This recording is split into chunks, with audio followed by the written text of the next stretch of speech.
नमस्कार, करेन्ट न्युजमा स्वागत छ। म केशव शर्मा। आजको करेन्ट न्युजमा हामी दोस्रो पटक प्रतिनिधि सभा विघटन भएपछि उत्पन्न राजनीतिक घटनाक्रम, मन्त्रीमण्डल विस्तार, सङ्घमा देखिएको किचलोले प्रदेशमा परेको असरको विषय उठान गर्नेछौँ। नयाँ संविधान अन्तर्गत भएको निर्वाचन, त्यसबाट बनेको पहिलो संसदको कार्यकाल नै पुरा नभई देशले राजनीतिक अस्थिरताको मार खेपिरहेको छ। तत्कालीन नेकपा एमाले र माओवादी केन्द्रको गठबन्धन, निर्वाचन र तिनीहरूबीच एकता, त्यसपछि परस्पर खिचातानीले अहिलेको राजनीतिक अवस्था सिर्जना गरेको छ। अहिले देखेको राजनीतिक अवस्थाले व्यवस्था नै रहँदैन कि भन्ने शङ्काहरू पनि कतिपयले गरिरहेका छन्। यस्तो अवस्था आउनुमा राजनीतिक दलहरू एकले अर्कोलाई आरोप लगाउने गरेको भए पनि दुधले नुहाएको कोही पनि देखिँदैन। प्रधानमन्त्री केपी शर्मा ओलीको सिफारिसमा दोस्रो पटक प्रतिनिधि सभा विघटन भएपछि प्रतिनिधि सभाको पहिलो विघटनपछि जस्तै दोस्रो विघटनका विरुद्ध बहुसङ्ख्यक सदस्य फेरि एकपटक सर्वोच्च अदालत पुगेका छन्। तत्कालीन नेकपाको घर झगडा बढ्दै जाँदा सर्वोच्चको आदेशपछि नेकपा मात्र विभाजित भएन, विवाद बढ्दै गरेको नेकपा एमालेमा नेताहरू एकै ठाउँमा आउनुपर्ने बाध्यात्मक अवस्था आए पनि एमाले समेत फुटको सङ्घारमा छ। यद्यपि औपचारिक रूपमा पार्टी फुटेको भने छैन। पहिलो पटक संसद विघटन नेकपा एमाले र माओवादी केन्द्र पूर्ववत अवस्थामा फर्केसँगै एमाले भित्रको विवादको असर प्रदेश सरकारमा समेत देखिन थालेको छ। नेकपा एमाले र माओवादी केन्द्र पूर्ववत अवस्थामा फर्केसँगै सङ्घमा सत्ता घुमाएको माओवादी केन्द्र प्रदेशमा पनि सत्ताविहीन हुने अनुमान गरिएको थियो। नेकपा एमालेमा ओली समूह र खनाल नेपाल समूहको टकरावको फाइदा माओवादी केन्द्रले पाएको छ। नेकपा विभाजन र संसद विघटनको पराकम्पले प्रदेशहरूमा समेत असर परिरहेको अहिलेको समयमा सभामुखले समेत सक्रियता देखाएका छन्। सभामुखले शुक्रबार सभामुख र सङ्घीय संसदमा प्रतिनिधित्व गर्ने राजनीतिक दलका प्रमुखहरू तथा पूर्व प्रधानमन्त्रीहरूसँग छलफल गरेका छन्। नेपाली कङ्ग्रेसका सभापति, माओवादी केन्द्रका अध्यक्ष लगायत पूर्व प्रधानमन्त्रीहरू सहभागी बैठकमा नेताहरूले संविधान गम्भीर सङ्कटमा परेको भन्दै त्यसलाई बचाउने जिम्मेवारी दलहरूकै भएको निष्कर्ष निकालेका छन्।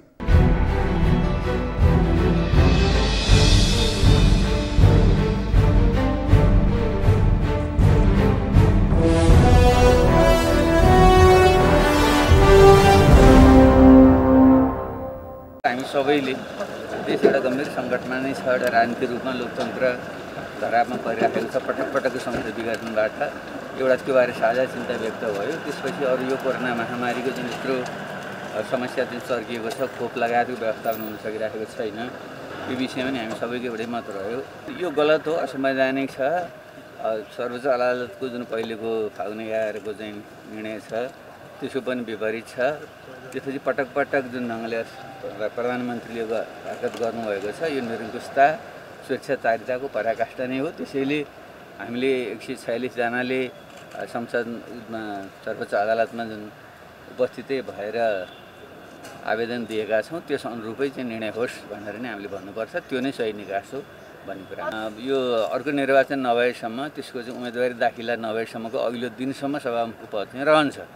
त्यो हामीले विचार गरेकै राखे हो। त्यसो भएको हुनाले उहाँको हातमा चाहिँ गम्भीर महत्त्वपूर्ण जिम्मेवारी पनि छ। त्यसैले दलहरूलाई तपाईँहरूले चाहिँ घटाइ राख्ने र लोकतन्त्रको रक्षामा पहरेदारी गरिराख्ने जिम्मेवारी हुन्छ। यसमा तपाईँले लाग्नुहोस्, हाम्रो साथ सहयोग रहन्छ भन्ने। मैले यो संविधानभित्र रहेर मैले चाहिँ काम गर्छु र अहिले हामी सबैले सर्वोच्च अदालतमा त्यो मुद्दा जुन परेको छ त्यहाँबाट चाहिँ सही निकास होस् भनेर हामीले अपेक्षा गर्नुपर्छ भन्ने कुरा। अध्यक्ष, तपाईँकै पार्टी पनि अब एक रहेन, एउटा अब समूह सरकारमा गएको छ, के भन्न चाहनुहुन्छ? होइन, अब केही मान्छेहरूले गलत बाटो लिए, त्यो दुर्भाग्यपूर्ण छ। तैपनि हाम्रो पार्टी मूल रूपमा एक ठिकानै छ। केही मान्छेहरू पलायन भएर गएका हुन्, तर उहाँले बिस्तारै चाहिँ त्यो बुझ्नुहुन्छ त्यो गलत बाटो हो, त्यसले मधेस आन्दोलन धोका दिन्छ, उहाँहरूको राजनीतिक जीवनलाई पनि कलङ्कित गर्छ। अध्यक्षज्यू, अलिकति चाहिँ पछिल्लो समय यहाँले सामाजिक सञ्जालबाट भनौँ, अन्य मार्फतबाट देशी विदेशी शक्तिहरू लागि परेका छन् भन्नुभएको छ। यो संसद विघटन बाहेक अन्य केही नराम्रा घटनाहरू पनि हुन सक्छन् देशमा भन्ने सङ्केत पनि गरिरहनु भएको छ। हामी सबै सुन्न चाहन्छौँ, अलिकति के भन्न मिल्छ भने? हो, मैले त्यो तपाईँलाई प्रश्न बुझ्ने गरेर सङ्केत गरिसकेको छु।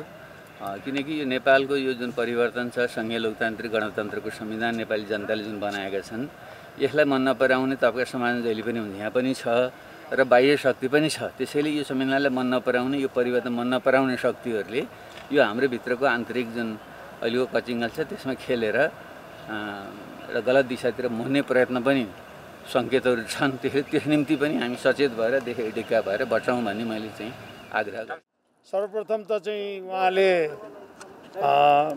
यो सर्वदलीय बैठक आह्वान गर्नुभयो र देशको समसामयिक विषयकोमा उहाँहरूले राख्नुभयो र प्रधानमन्त्री पूर्व प्रधानमन्त्रीज्यूहरूले चारैजनाले आफ्नो भनाइ राख्नुभयो।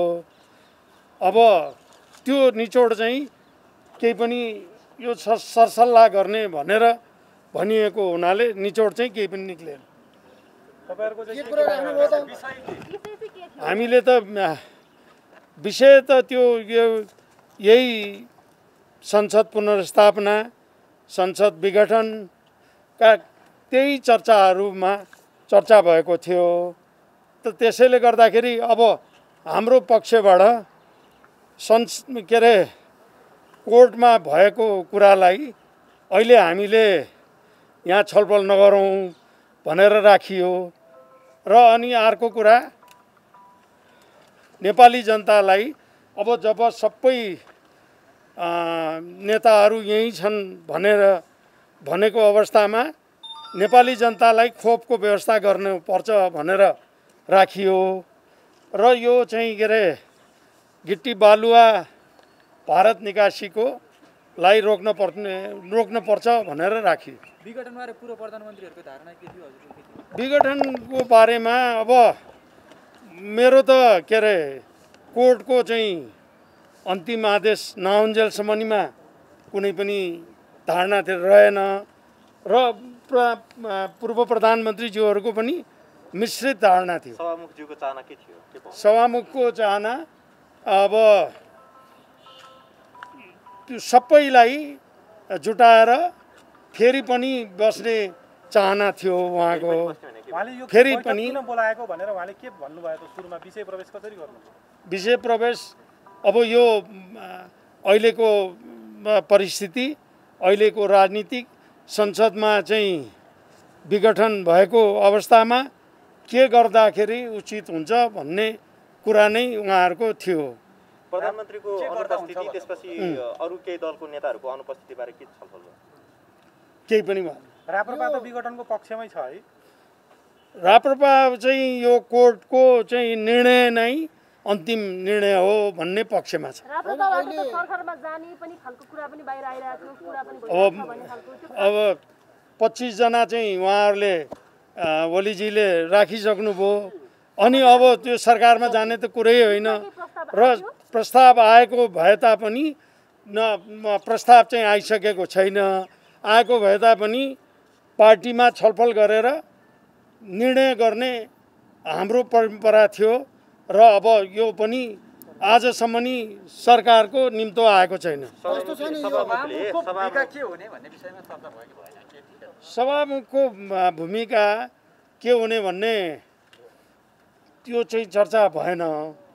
सभामुखले अब यो सबै यो सांसदहरूलाई र यो चाहिँ संसदलाई के गर्ने भन्ने कुरा नि उहाँको थियो। विपक्षी दलहरूसँग सभामुखले के आशा व्यक्त गर्नुभयो? केही न केही मलाई सहयोग गर्नुहोस् त भन्नुभयो होला नि त? के गरौँ त भन्नुभयो होला नि त?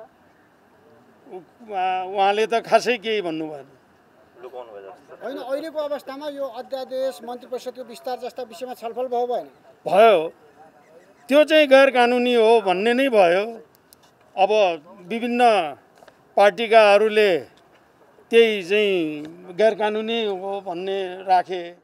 अहिलेको वर्तमान राजनीतिक अवस्था, त्यसमा सरकारले, प्रधानमन्त्रीज्यूले, कार्यकारिणी प्रमुखले संसदमाथि पटक पटक गर्नुभएको प्रहार, त्यो संसदमाथि मात्र नभएर संविधानमाथिको प्रहार, संविधानमाथिको मात्रै प्रहार नभइकन त्यो लोकतन्त्रमाथिकै प्रहार गर्नुभएको र लोकतन्त्र नै अहिले चाहिँ के छ भन्दाखेरि धरापमा परेको हुनाले लोकतान्त्रिक पक्षधर शक्तिहरू, परिवर्तनका पक्षधर शक्तिहरू लोकतन्त्र रक्षाका लागि एकताबद्ध भएर अगाडि बढ्नुपर्ने आवश्यकताको महसुस गरिएको छ। र राष्ट्रपतिले समेत 149 जनाले हस्ताक्षर गरेर माननीय शेरबहादुर देउवाजीलाई प्रधानमन्त्री पदमा नियुक्ति गर्नका लागि दिएको समर्थन र त्यो दाबीलाई उपेक्षा गरेर संसद भङ्ग गर्ने जुन कार्य हो, यो चाहिँ अत्यन्तै असंवैधानिक र गलत भएको छ र अब सर्वोच्च अदालतमा 146 जना प्रतिनिधि सभाका सदस्यहरू उभिएर शनाखत गरेर दिएको रिट र त्यो रिट अहिले चाहिँ के छ भने सर्वोच्चमा विचाराधीन रहेको छलफल क्रम सुरु भइसकेको अवस्थामा हामीलाई आशा छ सर्वोच्च अदालतले न्याय दिनेछन् र संविधान र लोकतन्त्रको रक्षा गर्नेछन् भन्ने कुरामा हाम्रो सबै पार्टी हामीहरू उपस्थित भएका छौँ, विश्वस्त भएका छौँ। सभामुखले के अपेक्षा राख्नुभएको? अब सभामुखले यस्तो परिस्थितिमा कसरी अगाडि बढ्ने, दलहरूसँग कसरी सहकार्य गर्ने, कस्तो भूमिका खेल्न सकिन्छ अहिलेको संविधानलाई हेर्दाखेरि दायराभित्र रहेर भन्ने कुराहरूको लागि राय सुझावको अपेक्षा।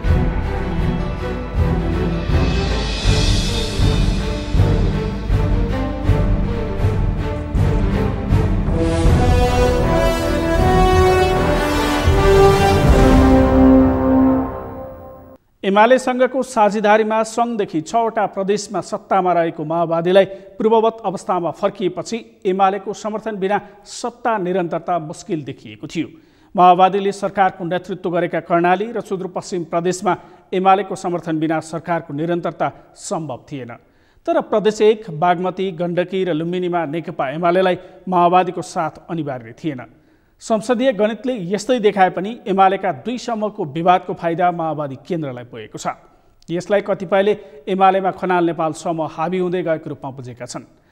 एमालेका मुख्यमन्त्रीले गण्डकी प्रदेशमा समेत विश्वासको मत पाउन सकेनन्। मुख्यमन्त्री गुरुङले विश्वासको मत पाउन नसकेपछि नयाँ सरकारका लागि गण्डकीमा आह्वान भइसकेको छ। प्रतिपक्षले सरकार गठनको दाबी पेश गर्ने भएको छ। यता दोस्रो पटक संसद विघटन गरेका प्रधानमन्त्री ओलीले बिहिबार मात्र मन्त्री परिषद विस्तार गरेका छन्। प्रधानमन्त्री ओलीले मन्त्री परिषद विस्तार गरेपछि सत्तामा आफू रहिरहन चालेको कदमका रूपमा कतिपयले लिएका छन् भने थपिएका अधिकांश मन्त्रीहरू विभिन्न विवादमा मुछिएको भन्दै आलोचना भएको छ।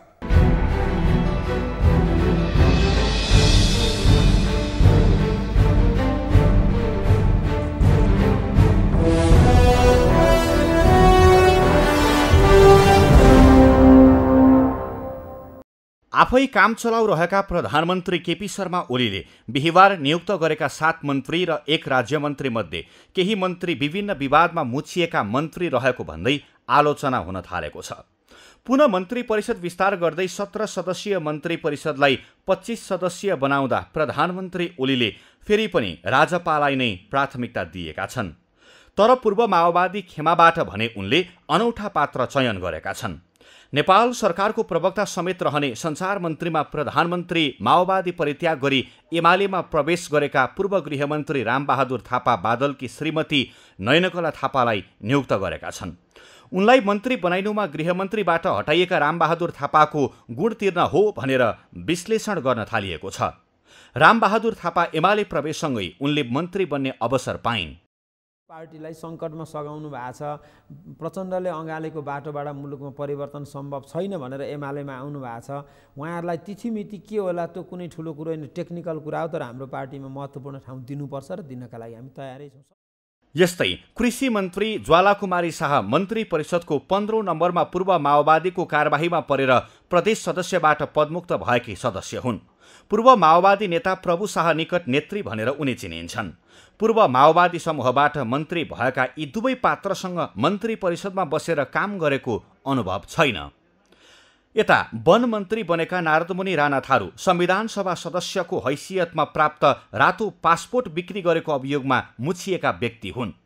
प्रधानमन्त्री ओलीले आफ्नो पहिलो चरणको मन्त्री परिषद विस्तारमै रघुवीर महासेठलाई भौतिक पूर्वाधार तथा यातायात मन्त्री बनाएका थिए।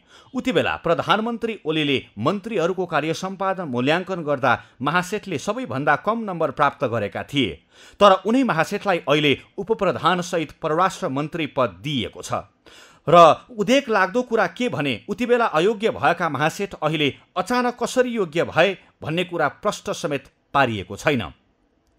त्यस्तै पहिलो मन्त्री परिषद विस्तारमै विवादित मन्त्री थिए तत्कालीन कानुन न्याय तथा संसदीय मामिला मन्त्री शेरबहादुर तामाङ। बङ्गलादेशमा अध्ययन गर्न गएका विद्यार्थीका सन्दर्भमा दिएको विवादास्पद अभिव्यक्तिपछि उनले नैतिकताका आधारमा राजीनामा दिएका थिए। एमाले भित्र माधव नेपाल समूहका नेता तामाङ ओली समूहमा फर्कने बित्तिकै अचानक स्वास्थ्य तथा जनसङ्ख्या मन्त्रालयको जिम्मा पाउन सफल भएका छन्। यति मात्र होइन, उनले श्रीमती उषाकला राईलाई प्रदेश नम्बर 1 को मन्त्री बनाउन समेत सफल भएका छन्। कुनै बेला रक्षा मन्त्री जस्तो अति संवेदनशील मन्त्री हुँदा देश नै टुक्र्याउने अभिव्यक्ति दिएपछि राजीनामा दिन बाध्य भएका शरद सिंह भण्डारी अहिले ओली क्याबिनेटमा ऊर्जा जलस्रोत तथा सिंचाई मन्त्री बन्न सफल भएका छन्। संविधान बन्दै गर्दा नस्लीय सोचले बनाएको संविधान भन्दै संविधान जलाएका राजेन्द्र महतोलाई ओलीले आफूपछिको तेस्रो वरियतामा राख्दै उपप्रधानमन्त्री तथा शहरी विकास मन्त्रीको जिम्मा दिएका छन्। उनी राजेन्द्र महतोले मन्त्री पदमा नियुक्ति हुनासाथ बहुराष्ट्रिय राज्यका लागि लड्ने अभिव्यक्ति दिएर पुनः विवादमा परिसकेका छन्। वैशाख 27 मा आफैलाई विश्वासको मत नदिई असहयोग गरेका माधव नेपाल समूहका गणेश पहाडीलाई ओलीले सामान्य प्रशासन मन्त्रीको जिम्मा दिएका छन्। उनी नेकपा एमालेमा योगेश भट्टराईसँग निकट नेता भनेर चिनिन्छन्। मन्त्री परिषदमा भर्खर इन्ट्री गरेका यी नेताहरूको अतिरिक्त स्वयं अर्थमन्त्री विष्णु पौडेल बालुवाटार काण्डमा मुछिएका छन् भने शिक्षा मन्त्री कृष्णगोपाल श्रेष्ठ पनि अन्तसन्त बोलेर विवादमा परेका पात्र हुन्। 3 वर्षमा 19 पटक मन्त्री परिषद विस्तार गरेर अस्थिरतालाई नै स्थिरता दिएका प्रधानमन्त्री ओलीले यसपटक मन्त्री परिषद विस्तार गर्दा पनि पार्टीभित्र लामो सङ्घर्ष, बलिदान र योगदान दिएका नेतालाई पाखा लगाएका छन्। यो संसद नरहेको बेलामा केपी शर्मा ओली प्रधानमन्त्री आफैलाई चाहिँ के छ भने एक हिसाबले चाहिँ सहजता छ, जहाँबाट बनाए पनि भयो। नियम नमान्ने प्रधानमन्त्रीलाई कसले के भन्छ भन्ने पनि भएन। उहाँ एकदम स्वतन्त्र होइन, स्वच्छन्द तरिकाले चाहिँ मन्त्रीमण्डल विस्तार गर्नुभएको छ। आफ्नो प्राधिकार पार्टीभित्र सरकारभित्र कसरी स्थापित हुन्छ भन्ने मनोविज्ञान र मनोदशाबाट ग्रसित भएको कारणले त्यसकै उपज हो अहिलेको पछिल्लो राजनीतिक घटना भन्ने मलाई लाग्छ। र दलहरू र नेतृत्व आफ्नो क्षमता नभइकन पनि राज्य सत्ता सञ्चालनका लागि उद्धत भएको कारणले हो। जो क्षमतावान छ तिनलाई चाहिँ नेतृत्व नदिने, त्यसले मौका नपाउनेको कारण पनि हो अहिले पछिल्लो घटना। आफ्नै भनेर उनलाई हरदम मद्दत गर्ने नेता पनि यसपटक मन्त्री परिषदमा परेका छैनन्। कतिसम्म भन्ने उनले प्रदेश नम्बर 2 बाट मात्र 14 जना नेतालाई मन्त्री बनाएका छन्। भौगोलिक, जातीय र क्षेत्रीय रूपमा मात्र मन्त्री परिषद असन्तुलित होइन, नियुक्ति पाएका व्यक्तिको कार्यक्षमतालाई पनि उनले बेवास्ता गरेका छन्। सगरमाथा टेलिभिजनका लागि क्यामेरामा सुरेन्द्र राउतका साथमा अमृत ढकाल र प्रसन्न ढुङ्गानाको रिपोर्ट।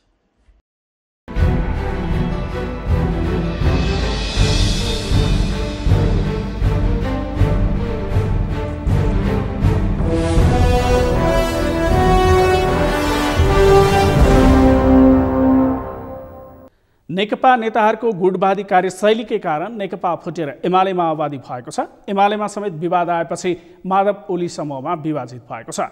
ओली समूहभित्र पनि त्यही प्रकरणको असन्तुष्टि अन्तर्विरोध सुरु भएको छ। खास गरी मन्त्री परिषद पुनर्गठनपछि ओली समूहभित्र अन्तर्विरोध बढेको विश्लेषण गरिएको छ।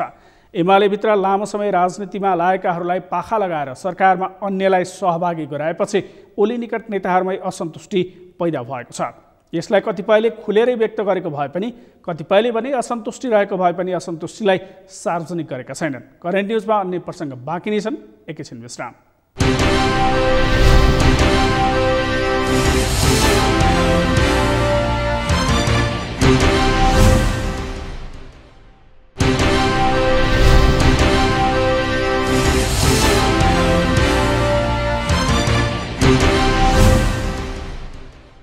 विश्रामपछि करेन्ट न्युजमा स्वागत छ। जनता रोग, भोग र शोकबाट पीडित रहेको समयमा सरकारले प्रत्येक हप्ता मन्त्री परिषद पुनर्गठन गरिरहेकालाई आम नागरिकलाई पाच्छे भएको छैन। उनीहरूले नेपाली जनतालाई कस्तो सुशासन र समृद्धि दिन खोजेको भनेर प्रश्न गरिरहँदा सरकारमा सामेल भएका मन्त्रीहरूले पनि अवसर प्राप्त भएकाले देश र जनताप्रति समर्पित भावले आफ्नो दायित्व निर्वाह गर्ने बताएका छन्। आफ्नो विवेक र ल्याकतले भ्याएसम्म आफ्नो जिम्मेवारी निर्वाह गर्ने मन्त्रीहरूले बताइरहँदा उनीहरूको कार्यकाल कस्तो हुनेछ त्यो भने समयले नै बताउनेछ।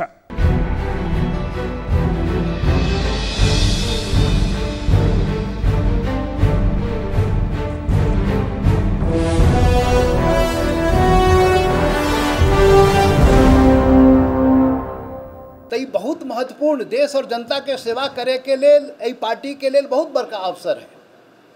एहि अवसर के ई पार्टी के पूरे देश और जनता के प्रति समर्पित भाव से अपन दायित्व अपन धर्म हमरा सबके जे कर्तव्य निर्वाह करे के छै तो ई बहुत बड़का अवसर हमरा सबके लेल छै। जनता समाजवादी पार्टी के लेल एहि देश में हमरा सबके एकटा सपना छै, कल्पना छै, एकटा ताकत निर्माण करे के छै। जनता समाजवादी पार्टी के देश में एकटा वैकल्पिक शक्ति निर्माण करे के छै।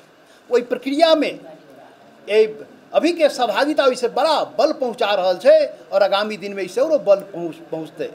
यही लेल जे भी जिम्मेवारी हमरा सबके कंधा पर है जनता समाजवादी पार्टी के हमरा सबके ऊपर हमरा सबके सब साथी के जिम्मेवारी जे भेटल है सरकार में रह के देश और जनता के सेवा करे के पदीय दायित्व निर्वाह करे के वही में हम सब पूरे लगन के साथ पूरे देश और जनता के हम सब विश्वास दियाबे चाहे छिए।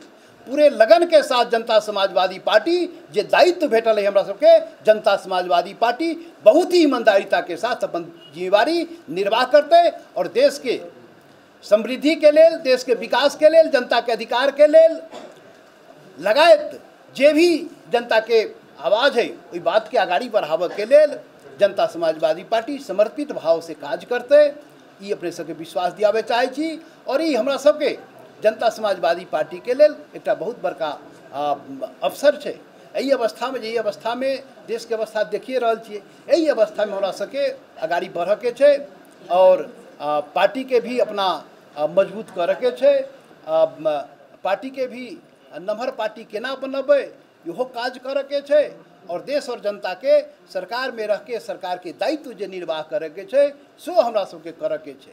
जे अवसर प्रदान केलकै हम नेतृत्व के विश्वस्त करऽ चाहे छिए या विश्वास दिबऽ चाहे छिए कि हम अपन जिम्मेवारी के अपन भूमिका के हमरा लग जे लियाकत है बुद्धि है विवेक है ओकरा हम मैक्सिमम उपयोग करबे और वही कसी पर खरा उतरबे से हम विश्वास दिबऽ चाहे छी।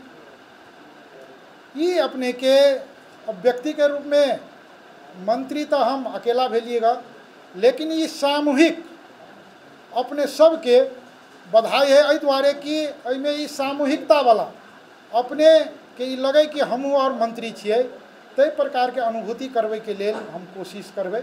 ओहिमे कतो प्रकार के कमी कमजोरी नहीं हेतै। पार्टी के जे नीति है निर्देशन है पार्टी के जे उद्देश्य है ओकरा मैक्सिमम हम केनाकऽ एहि माध्यम से प्राप्त कर सकबै ओहि में केंद्रित करबै। नेपाल सरकार जे लक्ष्य लग आगू बढ़ रहा है नेपाल सरकार के मंत्री के रूप में निश्चित रूप से हम वही अपन ध्यान केंद्रित करके ईमानदारी पूर्वक निष्ठापूर्वक वही काम करबै। और एक प्रकार के हम सब अपने सबके आग्रह करे चाहे छी बीच में ओना तो जे भेलैया घटना सब घटित और अपने अपने मन से मन गढ़ंते से कुछ लोग चाहे छले कि एहन होय रियली औपचारिक रूप से हम जे समय भेलै तै में हम कतौ अहाँ के एक प्रकार के रहे तै टाइम में कि हम एखन पार्टी के लाइन में काम करबे। कुछ साथी सब गेलै लेकिन यह अपने अपने प्रकार के हल्ला बाजार बन गए और हम अब यह सेकेंड टाइम में हमरा वही कारण से जाय पड़ले परिस्थिति एहन बनले तो तहू के लेल हम बुझाइ छी हम कलेक्टिवली सामूहिक रूप से एहि कारण से कोनो भी प्रकार के अन्यथा स्थिति नहीं हेतै से विश्वास दिबऽ चाहे छी। और हम और सब कोई साथ में छिए साथ में आगू बढ़बे और के साथ में लेबै। देखियो हम अनुभूति के कथी के लिए बीच में कि झगड़ा करेला बड़ सजीलो है ककरो विरोध करेला बड़ सजीलो है कोनो एक किता खड़ा भऽ दोसर के ए सब गलत है कहेला बड़ सजीलो है। लेकिन सबके साथ में लऽ सबके मिला के बढ़ना अपने आप में चुनौतीपूर्ण कार्य है। हमरा भैया वो काम में जे सफल होइ छै वह असली नहीं तो अहाँ सगरो खड़ा भऽ भरि दिन सरकार के विरोध करियो कहियो हम प्रधानमंत्री के नहीं मानबे ये कुछ नहीं करते तक अहाँ के कोई नहीं रोक सके। लोकतंत्र के है अहाँ के स्वतंत्रता के नाम पर ये बात अभिव्यक्ति स्वतंत्रता के नाम पर ये होइ छै लेकिन सब कोई के मिलाकर रिजल्ट निकलना बड़ा मुश्किल है।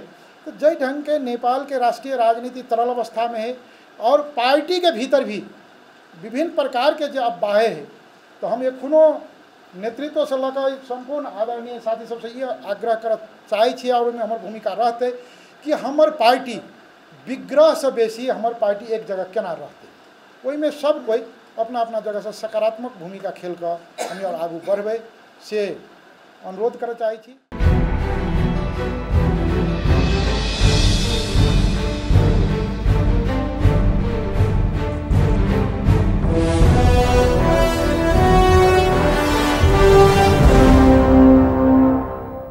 मन्त्री परिषद पुनर्गठनपछि मन्त्री बनेकाहरूलाई लिएर राजनीतिक वृत्तमा मात्र होइन सामाजिक सञ्जालमा समेत टीका टिप्पणी भएका छन्। गत साता ओलीले जनता समाजवादी पार्टीलाई सरकारमा संलग्न गराउँदै मन्त्री परिषद पुनर्गठन गरेका थिए।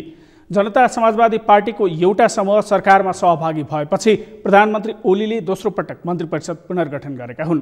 सरकारमा सहभागी हुँदा मधेसका मुद्दा आंशिक सम्बोधन भएको तथा अन्य विषय पनि सम्बोधनका लागि प्रधानमन्त्रीले प्रतिबद्धता गरेको जनता समाजवादी पार्टीका नेताहरूले बताएका थिए। सरकारले नागरिकता सम्बन्धी अध्यादेश जारी गरेपछि जनता समाजवादीका ठाकुर समूह सरकारमा सहभागी भएको थियो। तर सरकारमा सहभागी भएको केही दिनमै सर्वोच्च अदालतले नागरिकता सम्बन्धी अध्यादेश कार्यान्वयन नगर्न आदेश दिएपछि सरकारमा सहभागी भएको जनता समाजवादी पार्टीको महन्त समूहलाई पहिलो गाँसमै ढुङ्गा लागेको छ। जनता समाजवादी पार्टीका अध्यक्ष महन्त ठाकुरले नागरिकता सम्बन्धी अध्यादेशलाई रोक्दा नागरिकता सम्बन्धी समस्या भयावह हुने बताएका छन्।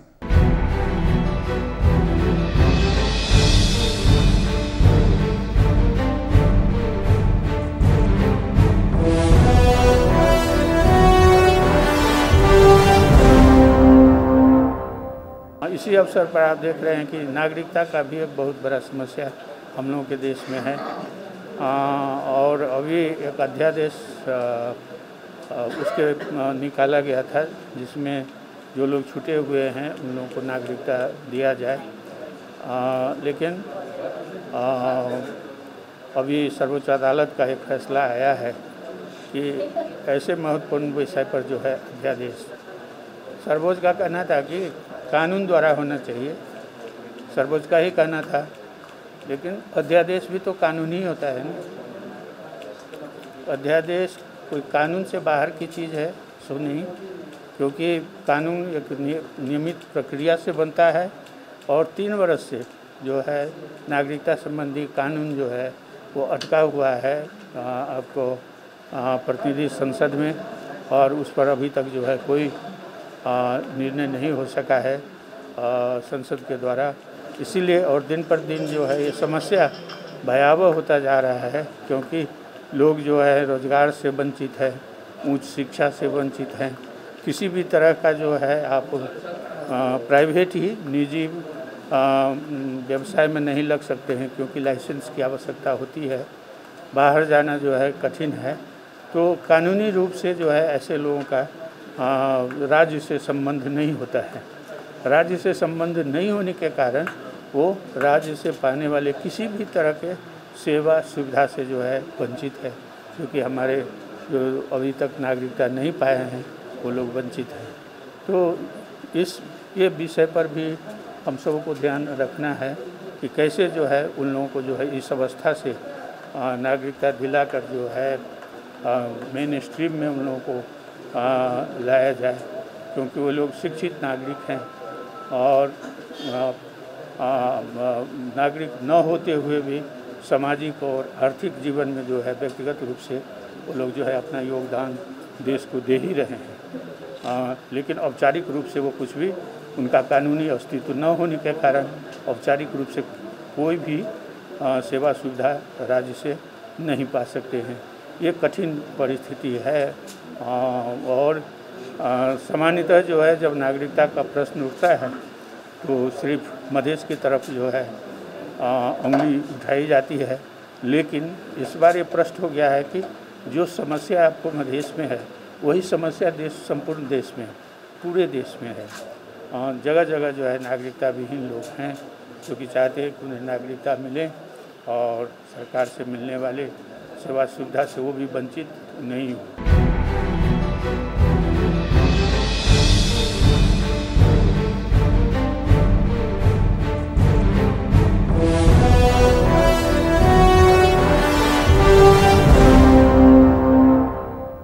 सत्ता र शक्तिको खिचातानीका कारण अहिलेको अवस्था आएको हो। सत्ता र शक्तिका लागि जारी खिचातानीका कारण कतिपयले लोकतन्त्र र संविधानमै गम्भीर सङ्कट परेको टिप्पणी गर्ने गरेका छन्।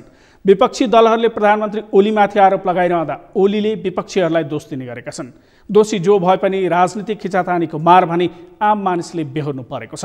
अहिलेको घटनाक्रमले आगामी राजनीति कता जाला भन्ने चासो बढेको भए पनि यस्तै हुनेछ भनेर भन्न सकिने अवस्था छैन। नेपाली राजनीतिले अब कस्तो मोड लिन्छ त्यो भने समयले देखाउने नै छ। हवस् त, आजका लागि करेन्ट न्युज यति नै। म केशव शर्मा बिदा हुन्छु। सगरमाथा टेलिभिजन हेर्दै गर्नुहोला। नमस्कार।